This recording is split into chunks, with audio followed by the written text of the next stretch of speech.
거의 한 달 만인 것 같은데요. 네. 둘 다 각자 사정으로 거의 한 달 만에 만났습니다. 아니, 일부러 피하신 것 같아요. 하태경 내가 나오고 의원을 싶었는데. 일부러 피할 만큼 중요한 인물이 아니에요. 내가 까칠한 질문할 거면 피한 거 아니에요? 바른미래당이 지금 제가 피할 만큼 지금 주목을 받는 상태가 아닙니다. 네. 제가 주목 좀 받기 위해서 오늘 나왔습니다. 어쨌든 간만에 보니까 반갑습니다. 이거 이제 질문 들어가기 전에 내가 지금 한 달 동안 친문 지지자들한테 시달리고 있습니다. 이거는 우리 공장장께서 친문 지지자요? 예. 왜냐하면은 2010년에 김부선 씨의 그 변호사 출신 성남 가짜 총각 문제를 최초로 이슈화시킨 분이 우리 공장장이라는 걸 국민들이 잘 몰라요. 최초로 이슈화시킨 게 아니고 인터뷰를 했었죠. 인터뷰를 했었죠. 예.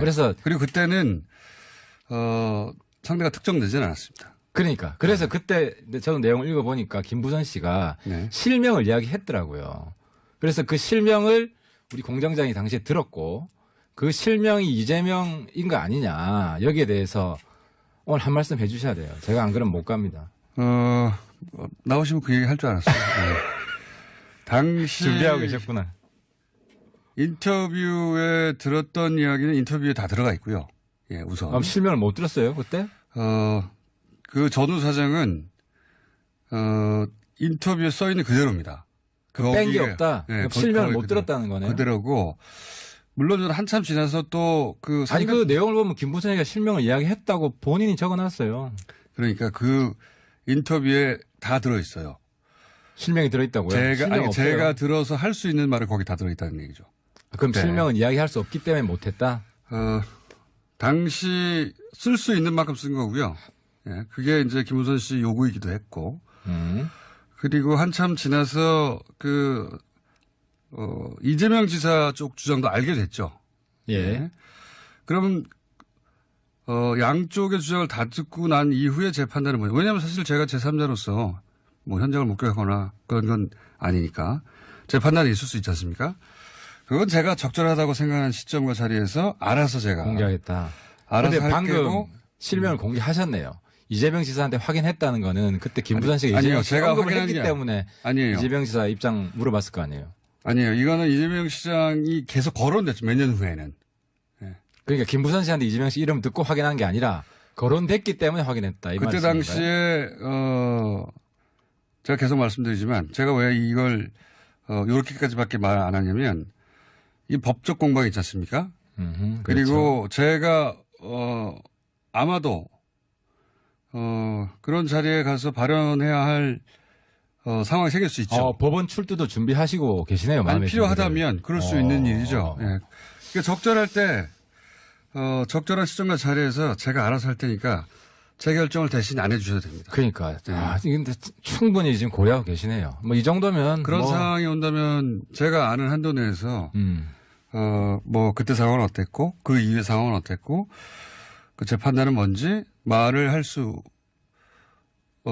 해야 하는 상황과 자리에서 시점에서 얘기를 하겠습니다. 공장장의 준비된 답변이었습니다. 제가 물어보길 잘했네요. 아니요. 딱 준비가 돼 있으셨습니다. 제가 보기에는 오히려 제가 궁금한 건 바른미래당이 이번 지방선거에 경기도지사 선거에 김영환 후보가 본인 선거 운동을 안 하고 남경필 후보의 선거 운동을 대신해 주는 걸로 선거 기간을 다 보낸 게 아니냐. 그러니까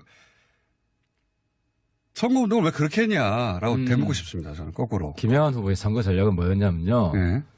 재선거를 준비하자는 거였어요. 어차피 이번 선거는 못 이기는 선거라는 거 다 알고 있었잖아요. 합리적인 머리를 가진 사람이라면 여론조사에서 끝났고 다 실제로 당 보고 찍었다는 게 드러났고 때문에 당선의 목적이 아니라 모든 사람의 관심은 당선이 목적이죠. 결국 경기도지사 되면 되잖아요. 본인 당선의 목적인데 어떻게 선거운동을 그렇게 합니까? 재선거를 준비하는 게 김영환 후보 입장에서는 훨씬 효과적인 선거운동이었던 거죠.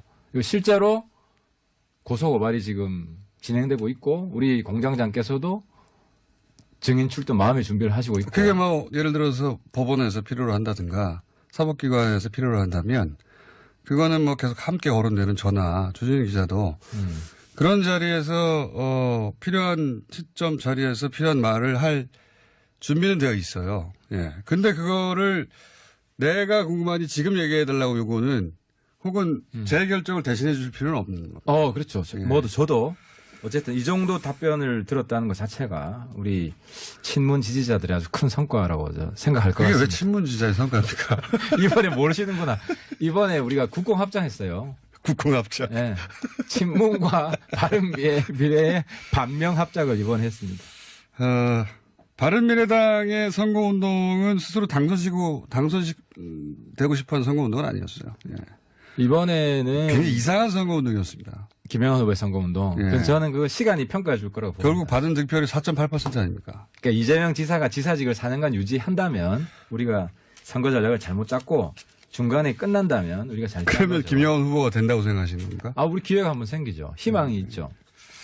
굉장히 이상한 선거운동이었다. 그건 김영환 후보가 받은 득표로 입증되는 선거운동이었다고 그래도 김영환 후보는 지난 선거 기간 동안 가장 유명한 우리 당의 후보였다는 것만으로도 김영환 후보는 성과가 있었죠. 그래서 득표를 했냐 이겁니다. 그러니까 선거운동의 목적은 본인 득표에서 본인이 당선되는 거지. 자, 이 얘기는 이제 그만하고요. 예, 그 정도 하시죠. 그래서 그 이후에 바른미래당, 이 얘기는 이제 좀 지난 얘기인데 좀 만난 게 처음이니까 선거운동 이후에. 바른미래당은 어떻게 돼가고 있습니까? 어떻게 풀어지고 있습니까? 이 상황이. 바른미래당은 안철수, 유승민 대표, 유성후퇴. 네. 그리고 살아남은 사람들. 살아남은 사람들이 있습니까? 악착같이 한번 살아보려고 지금 다시 화학적 결속을 다지는 중이죠. 오히려 두 대표적인 주자가 빠지면서 다른 분들의 발언이나 운신의 폭은 넓어졌을 수 있을 것 같아요. 그죠? 이게 문제는 존재감인데요. 그러니까요. 예. 운신의 폭은 넓어졌는데 아무도 주목을 안 한다는 그렇죠. 얘기죠. 그게 문제예요. 그래서 제가 지금 여러 가지 고민을 많이 하고 있습니다. 하태가 당대표 나가는 겁니다. 존재감, 당대표를 포함해서. 네. 근데 이제 당대표 저 혼자 결정할 수 있는 문제는 아니고. 누가 결정합니까? 유승민, 안철수 전 대표들 만나서. 윤허를 받으라고요? 같이 가자. 같이 가자는 게 무슨 의미죠? 적극적으로 같이 도와달라. 본인이 당대표. 우리 당의 그 개조, 혁신, 그리고 우리 당 중심의 야권 재편을 위해서 같이 움직이자. 전당대회가 언제죠? 지금 예정은 8월 19일입니다. 꽤 남았네요. 좀 남았습니다. 예. 그러면 당대표 출마 의사를 가지신 분이 몇 분이나 되죠? 지금 다들 고민하고 있죠. 그래서 아직 시간이 좀 있기 때문에 저도 조금 더 주변 의견을 좀 듣고. 주변 의견은? 혼자 뛰어나가는 하태가 아니라 함께 나가는 하태. 현재까지 주변 의견은 어떻습니까? 많은 분들이 지금은 제가 좀 역할을 좀 해야 된다. 왜냐하면 이 새로운 야당. 새로운 야당을. 아니, 본인이 물어보는데 그러면은 본인한테 나쁜 소리 합니까? 어쨌든 침묵하는 분들은 별로 없어요. 그러니까 이제 색깔이 있다. 하태는 나만의 색깔이 있다. 이 색깔로 한번 승부를 해보자. 이런 의견들이 지금 많은데요. 본인이 생각하시는 라이벌은 누굽니까, 그러면? 어느 분 정도? 제가 생각하는 라이벌은 제 자신이죠. 왜냐면 이게 참 어려운 게. 이거는 세계 1위가 하는 말입니다. 이게 어려운 게, 이게 또 너무 튀면 안 되고, 또 함께 가야 되기 때문에, 제가 이제 최고위원 할 때랑 대표를 해야겠다 결심할 때랑 좀 다른 것 같아요. 바른미래당이 역설적으로 평화로워진 면은 있는데, 이제 평화로워진 만큼, 그리고 또 두 대표 주자가 일선에서 물러난 만큼 주목도가 떨어져서. 이제부터 시끄러질 겁니다. 그래서 그거를 하태경 최고위원이 당대표 출마해서 극복해보겠다. 이런 보관인 거죠, 지금? 예, 존재감을 극대화시키겠습니다. 그리고 주목받는 바른미래당. 그러면 만약에 당대표가 됐으면 어떻게 하실 생각이십니까? 앞으로 어떤 변화가 있습니까, 바른미래당에? 저는 딱 두 가지 할 겁니다. 이 보수 혁명을 할 겁니다. 어떻게 하죠? 보수가 심판받은 이유가 제가 이건 여러 자리에서 말씀드렸는데 지난번 탄핵은 보수의 반민주성이 탄핵받은 겁니다. 이번 지방선거는 보수의 반평화성이 탄핵받은 겁니다. 한반도 평화체제로 가는데 그거 역행했다? 그렇죠. 그래서 평화적 보수를 만들고 민주적 보수를 만들고 그러니까 이게 나중에 한 30년 뒤에 우리 역사를 다시 보면요. 이 시점이 시대가 교체되는 시점이에요. 대전환기죠, 사실은. 그죠. 예. 엄청난 전환기인데 이 전환기의 의미를 아직 야당, 보수 진영에서 그 의미를 정확히 모르고 있어요. 근데 저는 역사가 보입니다. 앞으로 30년 뒤가. 그래서 제가 보는 그 길로 한눈 안 팔고. 갑자기 김일성 가면이 왜 생각나죠? 그걸 보실 수 있는 분이. 그 과도기에 있었던 일이고. 예. 아직 근데 경계해야 될 일이 있어요. 물론 있죠. 북한이 예. 불량 국가 과거의 잔재를 100% 벗어난 게 아니에요. 그런 점은 또 지적할 건 할 겁니다. 예. 하지만 큰 방향이 예. 그리 가기 때문에. 역사의 물꼬가 틀어졌다. 그렇게 보시는 시대의 거죠. 방향을 바꾸는 보수가 된다.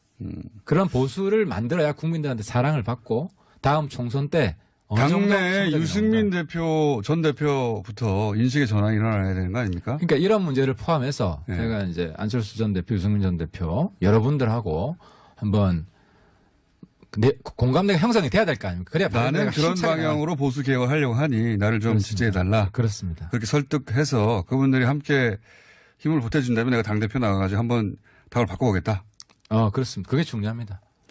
그럼 바른미래당은 그런 미래가 그려진다고 치고, 자유한국당은 어떻게 보십니까? 어떻게 될 거라고 보십니까? 지금 친박 비박, 그러니까 자유한국당은 여전히 박근혜 전 대통령을 어떻게 바라볼지에 대해서 의견이 갈리는 두 큰 세력이 여전히 존재하는 거 아닙니까? 솔직히 저 요즘 자유한국당 때리는 재미도 없고요. 네. 전망 홍 대표가 없어서 제가 뭐 때리는 재미가 하나도 없어요. 그래서 뭐 자유한국당 잘 되길 바랍니다. 전망은 어떻습니까? 솔직히 잘 되길 바라고 그 내부에서 변화의 에너지가 저는 있다고 생각하지 않습니다. 그 지금 안에서. 김성태 대표 그리고 함께하는 아마도 김무성 전 대표 그 소위 복당파 해당되는 이분들이 당권을 잡을 가능성이 굉장히 높지 않습니까? 앞으로? 김성태 대표는 제가 쭉 관찰을 해보면 시대의 흐름을 앞서지는 못해도 뒤에서 따라올 정도의 시야는 갖추고 있다고 보입니다. 눈치는 빠른 분입니다. 네. 그래서 시대가 어떻게 변하는지 요즘 발언하는 분이 조금 눈치챘어요. 네. 그래서 이제 성태형 힘내세요. 그 눈치챈 길이 맞는 길이다. 그러면 자유한국당이 지금 말씀하신 큰 틀에서 대전환기에 걸맞는 변신을 좀 하고 바른미래당도 그렇게 되면 바른미래당과 자유한국당이 어떤 식으로든지 연대하거나 결합할 가능성도 있긴 있습니까? 지금의 자유한국당은 안 되지만. 자유한국당이 거의 그 해산 수준까지 가야 된다. 왜냐하면 절반 이상을 청산해야 돼요. 그러려면 그 안에. 적어도 과거에 박근혜 정권 하에서 친박 보수, 반공 보수는 퇴출을 해야 되는데 털어내야 된다는 얘기는 혁신을 하려면 출당시켜야 된다는 겁니까? 거의 그 수준이죠. 출당을 시켜야죠. 그래서 자유한국당이 분당 수준으로 갈라지고 그리고 지금 이런 변화에 걸맞는 세력이 남는다면 바른미래당과 화학적 결합할 수도 있다. 우리가 시대 정신을 같이 하는 세력이 남아 있으면 같이 해야죠. 근데 출당이 현실적으로 가능합니까? 그게 어렵죠. 그래서 제가 말씀드린 대로 자유한국당 내부에 변화의 동력은 없을 것이다.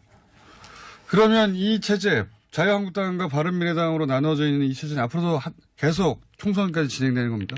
그럴 수도 있죠. 그럴 가능성이 있다? 저는 그럴 수도 있다고 봅니다. 원래 지방선거 이후에는 1대 정계개편이 일어날 거라고 예상했는데. 묻지마 야합은 없습니다. 제가 말씀드린 대로 시대에 역행하는 그런 야합은 정당 야합은 할 수도 없고 해서도 안 되고. 보수 쪽에서 1대 정계개편이 일어나기에는 동력이 너무 떨어졌잖아요, 지금은. 그래서 제 꿈이 우리 바른미래당이 한국당 지지율을 한 더블 스코어로 앞서면 우리 중심으로 그거 언제 됩니까? 흡수 재편된다. 그래도 꿈을 잃고 살 수는 없잖아요. 안철수, 유승민 있을 때도 안 되는데 두 분이 지금 물러섰는데 언제 됩니까? 한국이 독일 이겼습니다. 네. 저는 거기서 바른미래당의 미래를 봤습니다. 그런 비유가 여기 적절한지는 모르겠는데요. 그래도 제발 우리 꿈을 포기하라는 말은 하지 말아주십시오. 포기하자는 말은 아닌데요. 그리고 독일을 이기는 한국처럼 우리 지금 정말 미약한 바른미래당이 다시 한번 웅비하는 기적을 한번 보여드리고 싶습니다. 그러면 최근에 이제 그런 시대가 물꼬를 틀고 있다라고 하는 상황인식, 시대적인 전환점이 있다라고 상황인식 하에서 최근에 북한 소식들 혹은 북미 관계는 어떻게 해석하고 계십니까? 최근의 뉴스들 예를 들어서. 본질이 최근 변화하고 있는 문법을 지금 북한 전문가들 잘 모르고 있어요. 또 본인만 안다고. 그러니까 이건 저만 아는데 네. 자, 비핵화와 체제 보장을 교환하는 거거든요. 그렇죠. 근데 체제 보장이 전 세계 유례가 없는 개념이에요. 북한만 체제 보장 요구해요. 그 어느 나라도 예. 비핵화할 때 우크라이나나 남아공이나 체제 보장 요구한 나라는 없어요. 경제 왜냐면 보상 남아공을 미국이 들어가서 그렇지 우크라이나도 뭐 경제 보상이나 이런 거 했지. 예. 그런 우려가 없었던 나라잖아요. 그러니까 그 체제 보장의 의미를 제대로 알면 예. 이 체제 보장의 의미는 정권 보장, 사회주의 보장 이게 아니라 수령의 존엄을 유지시켜 달라는 거예요. 예. 수령의 위대함을 예. 북한 국민들한테 수령 스타일 국기에 하지는 말아 달라는 거예요. 예. 그렇게 해서 하면 뭐가 달라집니까? 그게 자발적 비핵화의 첫 번째. 예. 그러니까 합의를 해서 압박받는 비핵화를 하면 수령 스타일이 구겨지잖아요. 그건 맞습니다. 그러니까 예. 수령이 그래서 자발적 비핵화를 동의하는 거예요. 북한이 스스로 나서서 비핵화 했다고 북한은 보여지고 싶어 하고 그렇죠. 실제로도 그렇게 행동하고 수령의 결단으로 예. 수령의 위대한 결단으로 그래서 선제적인 조치를 하는 거죠 지금. 그렇죠. 북한이. 그래서 북한이 먼저 하는 것이고 예. 그게 트럼프랑 통한 거예요. 그러니까 예. 트럼프는 굉장히 야근 사람이고 실리에 강한 사람이에요. 예. 그 말은 수령의 위대함은 다 보여줄게. 예. 대신 비핵화 더 많이 해라. 예. 폭과 깊이를 더 늘려라. 예. 그 이해가 맞아 떨어졌어요. 맞아 떨어진 거예요. 예. 그래서 서로 의기투합을 한 거고 예. 그래서 싱가포르에 구두 합의든 이면 합의든 그게 100% 있습니다. 예. 있고 트럼프는 솔직히 입이 근질근질해요. 합의한 걸 자기 이야기하고 자랑하고 싶은데. 싶어서. 그렇죠. 예. 그래서 자꾸 헛말이 나오는 거예요. 예. 합의 그 이야기를 하고 싶은데 그 말을 제대로 대체적인 못하니까. 상황 인식은 뉴스공장하고 비슷합니다 지금. 아 그렇죠. 뭐 네. 거의 이 부분에 있어서는 네. 여야가 없고 그 인식을 같이 할 겁니다. 왜냐하면 이게 시대를 보는 아니, 사람은 아는 보수 거거든요. 야당에서는 하태경 의원 제외하고는 이런 인식을 가진 분이 없을 거예요. 그다지 없을 없어요. 거예요. 그 점은 예. 제가 인정합니다. 예. 예. 그래서 이 중간중간에 노이즈가 많습니다. 북한이 비핵화를 안 한다, 속인다. 김일성 감염만 빼고는. 예.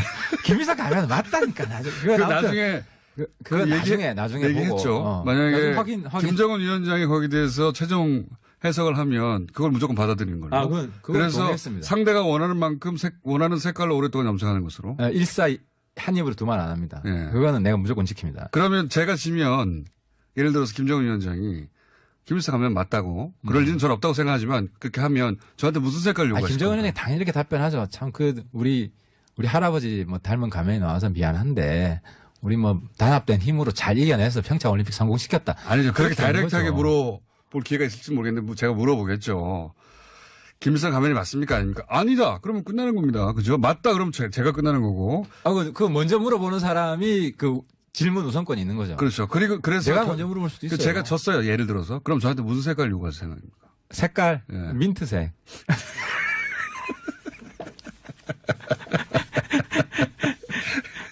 아무튼 이 폼페이오 이번에 방북 가는데 예. 뭐 아주 훌륭한 선물 받아가지고 올 겁니다. 파격적인 선물. 그거 준비하느라고 시간이 좀 걸린 것이고. 최근에 어떤 진행 과정은 긍정적으로 보고 계신 거네요. 긍정적인 방향으로 갈 수밖에 없어요. 왜냐하면 김정은이 가난해서 벗어나 보자고 네. 지금 발버둥을 치고 있고 그런 조건을 만드는 한에서 최대한 비핵화를 합니다. 그 말이 그러니까 이제 이런 건 아니에요. 사람들이 우리 핵이 100개 있는데 50개만 폐기하고 50개는 그대로 가지고 있을게. 핵 군축 우린 할게. 이렇게 접근 안 해요. 우리 핵은 50개밖에 없고 50개 다 폐기할게. 이렇게 하지. 물론 숨겨놓은 거 있을 수 있지만 그 손방방이에요.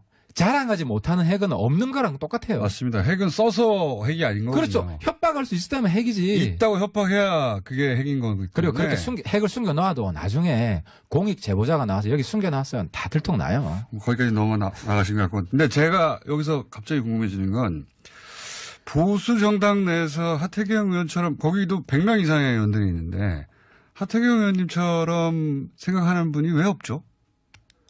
그게 그건 좀 신기하기도 합니다. 이런 다 거죠. 많이 배우신 분들인데 그게 아니고 네. 이 관성이 지속되는 겁니다. 하던 대로 판단한다 그냥. 예, 그러니까 이 반공 보수가 역사에 있어서 지금 70년 집권을 했잖아요. 네. 그죠? 70년 중에 상당 부분. 그 대부분 60년 집권을 했잖아요. 가까이 우리 집권했죠. 사회를 지탱한 반공 보수가 경제 성장까지 만들었어요. 먹혔던 패러다임 못 버리고 있는 거예요? 근데 착각하는 게 반공 보수가 지금 승리한 거예요. 왜? 북한이 공산주의를 포기하고 수령 자본주의로 지금 체제 전환 중이거든요. 반공보수가 승리했다는 건. 그러니까 제가 설득할 수 있는 논리인데 제가 그렇게 설득할 수 그렇죠. 하고 싶어 하시나? 그러니까 반공보수가 여태까지 하나만 생각한 거예요. 북한 정권이 망해서 우리가 흡수 통일하는 것만 성공하는 거다. 네. 이 하나의 경로만 생각한 거고 그게 아니라 북한이 공산주의를 포기하고 자본주의로 전환해서 북한이 박정희처럼 박정희 노선을 수용해서 그러니까 쉽게 말하면 하태경이 옛날 사회주의자에서 자본주의자로 전향한 것처럼 김정은 위원장이 공산주의자에서 자본주의자로 전향한 거예요. 그럼 반공보수가 그렇게 저는 생각하진 않지만 따뜻하게 어쨌든 품 안에 안아야지. 보수 지지층을 그렇게 설득할 수도 있는데. 그렇죠. 근데 그걸 믿는데 시간이 걸리는 거죠. 시간이 걸리는 거고 저 같은 사람은 선지자 역할을 해야 된다고 보는 거고요. 그렇게 우리 보수를 설득을 하고 저 사람은 그 길 잃은 양이었는데 선지자라고 하셨습니까? 표현을? 선지자. 네. 그래서 이게 시대를 먼저 알려야 되는 거죠. 알겠습니다. 그래서 제가 욕을 많이 듣지만 결국 보수가 제가 원하는 방향으로 이렇게 같이 갈 수밖에 없다. 그러면 바른미래당의 지지자 혹은 하태경 의원의 지지자 혹은 보수 성향의 유권자들이 지금과 같은 그런 설명을 받아들입니까? 그러니까 지금 못 받아들이죠. 여전히 못 받아들이죠. 못 받아들이는데 제가 최근에 놀란 게 조갑재 선생이라고 계시잖아요. 제가 반공보수 퇴출하자, 청산해야 된다. 네. 왜? 반공보수가 이겼기 때문에 역사 속에서 사라져야 된다. 이런 내용의 어쨌든 국회 발언을 했어요. 네. 조갑재 TV에서 그걸 전면적으로 다 녹화해가지고 안에 자막까지 달아가지고 TV에 올려놨습니다. 그래서 지금 조갑재 TV 엄청나게 항의가 들어가고 있는데 조갑재 선생이 뭐 100% 받아들이지도 않겠지만 이런 주장도 경청할 만하다. 시대 전환이 이루어진 거는 맞고 그 논리가 뭐 진보 진영에서는 동의하지 않는 논리긴 하지만 어쨌든 시대 전환이 이루어졌다고 하는 인식 자체 거기에는 그렇죠. 조갑재 씨도 동의하는 바가 있다 이렇게. 그렇죠. 김정은이 해석하시는 박정희가 거죠? 됐는데 우리 네. 보수가 그 김정은을 포용해야 된다. 이런 주장을 제가 하고 있고 실제로 조갑재 선생이 경청하고 있고 보수 내에서 치열한 시대 논쟁이 지금 벌어지고 있는 겁니다. 보수 내에서 치열한 시대 논쟁이 있냐고 제가 여쭤본 건데. 제가 지금 도발하고 있는 거죠. 혼자 하시는 거죠, 사실상. 그렇습니다. 제가 외롭게 지금 싸움하고 있는데 아직은 혼자지만 이 1년, 2년 지나면서 이 세력이 커질 거라고 보고 그래서 제가 1년, 2년 사이에 총선이 있어가지고. 시간이 더 지날 수도 있습니다. 네. 하지만 굴하지 않고 그러니까 저는 국회의원 한 번 더 하는 것보다 이 보수의 이 죽은 보수를 살리는 반공보수가 승리해서 이제는 반공보수가 평화보수로 바뀌어야 된다. 그게 보수의 갈 길이다. 국회의원 한 번 더 하는 것보다. 그렇지. 그게 전 역사적으로 저한테 더 중요한 사명이라고 보는 거죠. 네. 국회의원 한 번 더 하기 힘들다고 보시는 겁니까, 지금? 쉽지 않을 수도 있습니다. 저는 뭐 연연하지 않겠습니다. 지방선거 결과 보고 나서. 그래서 마음을 비워야겠다. 그게 보수 진영의 공포감이 되긴 했습니까? 지금 크게 반성하고 있죠. 근데 아직도 질타하는 게 국민들이 질타하는 게 시대와 역사가 질타하는 게 뭔지를 모르는 사람들이 한국 땅에 제가 볼 땐 태반이라는 거죠. 대다수가 아직도 모르고 있다. 여전히 모르고 있습니다. 그래서 김무성 대표 발언하는 거 보세요. 여전히 모르고 있어요. 자, 오늘 여기까지 해야 될 것 같고요. 혼자 외롭게 선지자처럼 외로운 보수혁명 전사가 되겠습니다. 그리고 당대표까지 되어서 바른미래당을 그럼 그 길로 혼자서 하드캐리 하겠다고 하는 계획이신 거잖아요. 그죠? 하드코어 새로운 보수의 모습을 보게 될 겁니다. 당대표가 되면. 뭐 되든 안 되든. 안 되면 어렵지 않습니까? 뭐 안 되면 혼자 외롭게 싸워야죠. 뭐 지금까지 안 했던 되면 것처럼. 뉴스 공장에 나와서 혼자 계속 얘기하는 거잖아요. 네. 그런 상황입니다. 바른미래당은. 오늘 공장장님 아무튼 시원하게 답변해 주셔가지고 미진한 답변이 있지만 또 법원에서까지 증언에서까지 밝혀주시고 아니 그거는 굉장히 좋아할 것 같습니다. 우리 누가 좋아할 것 같다는 겁니다. 저랑 합작하고 있는 친문 지지자들께서 신국공합작 북한 문제도 국공합작을 해야 돼요. 자 빨리 벗어나시길 바라고요. 지방선거 모드에서. 그리고 바른미래당도 일 잘 풀려가길 제가 기대합니다. 예, 감사합니다. 당대표 플랜도 잘 풀려나길 바라고요. 네, 그게 성공해야 우리 당대표가 후계라도 되시면 그래도 이 자리에 계속 나오시죠. 뉴스 공장 나와야죠. 찾아주는데도 그렇게 어떻습니까? 여기 왜? 불러주세요. 나옵니다. 자, 오랜만에 뵀던 바른미래당의 하태경 의원이었습니다. 감사합니다. 네, 감사합니다. 거의 한 달 만인 것 같은데요. 네. 둘 다 각자 사정으로 거의 한 달 만에 만났습니다. 일부러 피하신 것 같아요. 하태경 내가 나오고 의원을 싶었는데. 일부러 피할 만큼 중요한 인물이 아니에요. 내가 까칠한 질문할 거면 피한 거 아니에요. 바른미래당이 지금 제가 피할 만큼 지금 주목을 받는 상태가 아닙니다. 네. 제가 주목 좀 받기 위해서 오늘 나왔습니다. 어쨌든 간만에 보니까 반갑습니다. 이거 이제 질문 들어가기 전에 네. 내가 지금 한 달 동안 친문 지지자들한테 시달리고 있습니다. 이거는 우리 공장장께서 친문 지지자요? 예. 왜냐하면은 네. 2010년에 네. 김부선 씨의 그 변호사 인터뷰요? 출신 성남 가짜 총각 문제를 최초로 이슈화시킨 분이 우리 공장장이라는 걸 국민들이 잘 몰라요. 최초에 이슈화 시킨 게 아니고 인터뷰를 했었죠. 인터뷰를 했었죠. 예. 그래서 그리고 그때는 상대가 특정되지는 않았습니다. 그래서 그때 저도 내용을 읽어보니까 김부선 씨가 네. 실명을 이야기했더라고요. 그래서 그 실명을 우리 공장장이 당시에 들었고 그 실명이 이재명인 거 아니냐 여기에 대해서 오늘 한 말씀 해주셔야 돼요. 제가 안 그러면 못 갑니다. 나오시면 그 얘기 할 줄 알았어요. 네. 당시 준비하고 계셨구나. 인터뷰에 들었던 이야기는 인터뷰에 다 들어가 있고요. 예, 우선. 그럼 실명을 못 들었어요 그때? 그 전후 사정은 인터뷰에 써 있는 그대로입니다. 뺀 게 없다. 네, 실명을 못 들었다는 거네요. 그대로고 물론 한참 지나서 또 그 아니 그 내용을 보면 김부선이가 실명을 이야기했다고 본인이 적어놨어요. 그러니까 그 인터뷰에 다 들어 있어요. 실명이 들어있다고요? 제가 들어서 할 수 있는 말을 거기 다 들어 있다는 얘기죠. 그럼 네. 실명은 이야기할 수 없기 때문에 못했다? 당시 쓸 수 있는 만큼 쓴 거고요. 예, 그게 이제 김우선 씨 요구이기도 했고. 그리고 한참 지나서 이재명 지사 쪽 주장도 알게 됐죠. 예. 예. 그러면 이번 선거는 못 이기는 선거라는 거 다 알고 있었잖아요. 합리적인 머리를 가진 사람이라면 여론조사에서 끝났고 다 실제로 당 보고 찍었다는 게 드러났고 때문에 당선의 목적이 아니라 모든 사람의 관심은 당선이 목적이죠. 결국 경기도지사 되면 되잖아요. 본인 당선의 목적인데 어떻게 선거운동을 그렇게 합니까? 재선거를 준비하는 게 김영환 후보 입장에서는 훨씬 효과적인 선거운동이었던 거죠.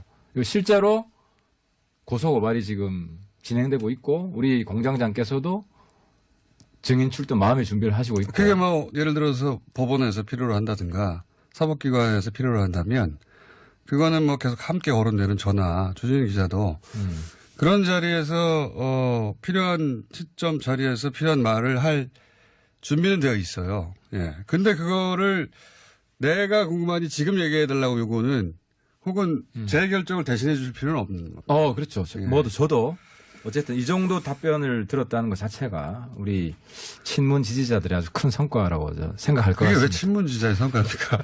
이번에 모르시는구나. 이번에 우리가 국공합장했어요. 국공합작. 네. 친문과 바른미래의 반명합작을 이번에 했습니다. 바른미래당의 선거운동은 스스로 당선되고 싶어하는 선거운동은 아니었어요. 예. 이번에는 굉장히 이상한 선거운동이었습니다. 김영환 후보의 선거운동. 예. 그래서 저는 그 시간이 평가해 줄 거라고 봅니다. 결국 받은 득표율이 4.8% 아닙니까? 그러니까 이재명 지사가 지사직을 4년간 유지한다면 우리가 선거 전략을 잘못 짰고 중간에 끝난다면 우리가 잘 짠 그러면 거죠. 김영환 후보가 된다고 생각하시는 겁니까? 우리 기회가 한번 생기죠. 희망이 있죠. 굉장히 이상한 선거운동이었다. 그건 김영환 후보가 받은 득표로 입증되는 선거운동이었다고 그래도 김영환 후보는 지난 선거 기간 동안 가장 유명한 우리 당의 후보였다는 것만으로도 김영환 후보는 성과가 있었죠. 그래서 득표를 했냐 이겁니다. 그러니까 선거운동의 목적 라이벌은 누굽니까 그러면? 어느 분 정도? 제가 생각하는 라이벌은 뭐 제 자신이죠.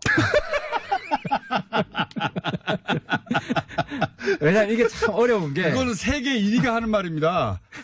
이게 어려운 게, 이게 또 너무 튀면 안 되고, 또 함께 가야 되기 때문에, 제가 이제 최고위원 할 때랑 대표를 해야겠다 결심할 때랑 좀 다른 것 같아요. 바른미래당이 역설적으로 평화로워진 면은 있는데, 이제 평화로워진 만큼, 그리고 또 두 대표 주자가 일선에서 물러난 만큼 주목도가 떨어져서. 이제부터 시끄러워질 겁니다.